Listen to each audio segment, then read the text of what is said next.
Hi guys, it's Mr. Tim coming to you live from my apartment. I wanted to make this video today to check in with you guys, not for any particular reason, but almost because it's therapeutic for me, and maybe it is for you as well, to connect in a video message rather than just me writing you a message on Google Classrooms. Because I don't know about you, because this week has been pretty hard for me actually. We we tend to take for granted the normal routines of our lives of coming to school every day, seeing all of you guys. It's a social activity for you and for me. And when we had to close the campus, and when I left campus yesterday, Tuesday, um, knowing that I don't know when I would be back, that was a tough day for me, and it was a bitter pill, I think, for a lot of teachers to swallow.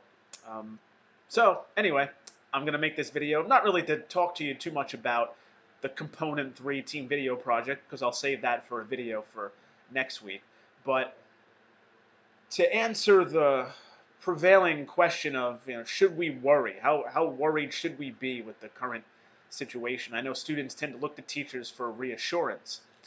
And the reality is, though, that this is a worrying event and a worrying situation. I don't think it's an extinction event. I don't think it's the end of the world.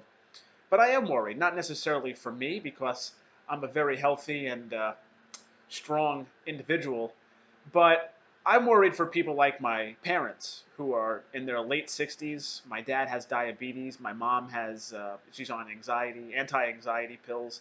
My brother has epilepsy. Everybody's taking a pill for something. I worry about them. I worry about the people in Cambodia. I'm worried what will happen if the situation spirals out of control and the hospitals are overrun with people with the virus. As we're seeing in Italy, it's the oldest people, the grandmas and the great grandmas and grandpas, who are paying the ultimate price because the doctors are choosing to treat younger people with the hopes that they'll survive longer.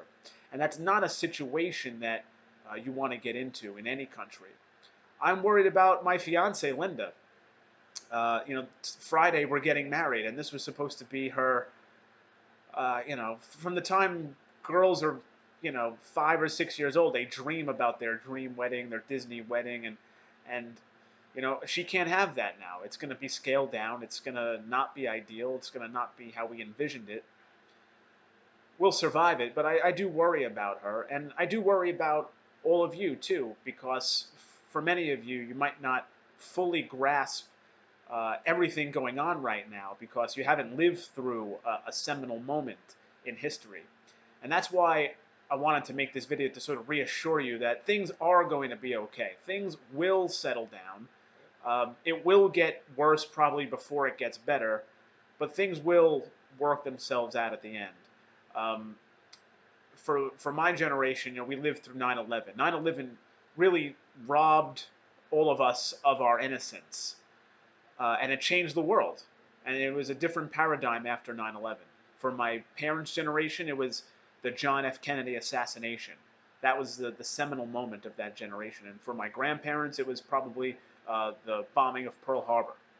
So you're living right now through this seminal moment. So whatever lesson plans your teachers are giving you, including me, whatever requirements you have to do for your Cambridge exams and all of that stuff, that's important, but it's not as important as living this moment.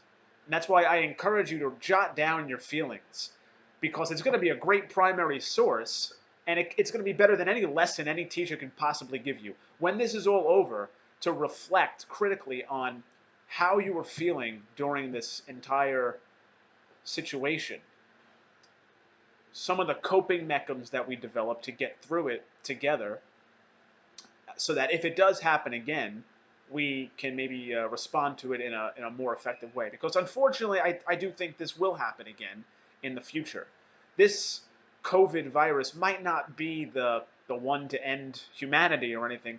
It might not be the big one, but the one coming next might be, if we don't change our behavior. SARS happened in 2003. H1N1 happened in 2009. MERS happened in the early 2010s. COVID is happening now in 2019, 2020. This will happen again because of our behavior, our treatment of animals, which is unethical. Things have to change. It's up to us to change that. If you go by the markets here, things are still the same as they were before the outbreak. Animals are still dispatched in unethical and inhumane ways. The meat is held in unsanitary and unhygienic conditions. You have to be the agency of change, or we're going to go through this every, what, 5 or 10 years. And the one that happens in the future might be the one that does us all in. That's important to remember. So I think what's important to remember here is what's, beyond the lesson plans, beyond the studying for your exams and stuff, what you're living through right now. This is history. This will be something that you tell your kids when you get older. So remember how you're feeling. Write it down. And let's all embrace this moment. Let's be safe, but let's remember how we felt, because it's going to be a great source of information going forward. ISPP model UN. It's coffee, by the way. Um, anyway, that's all I really wanted to say. I'm going to be reviewing your Global Perspective status updates tomorrow. I think I've given everybody back their essay except maybe one or two of you. Most of you are done. Some of you have a little bit more work to do, so keep working on that. Don't stress. Have empathy for one another. Things will work out okay. I'll try to provide status updates every so often. I've got to go run out to this costume place right now because I'm getting married, so I got to go. I'll catch you later.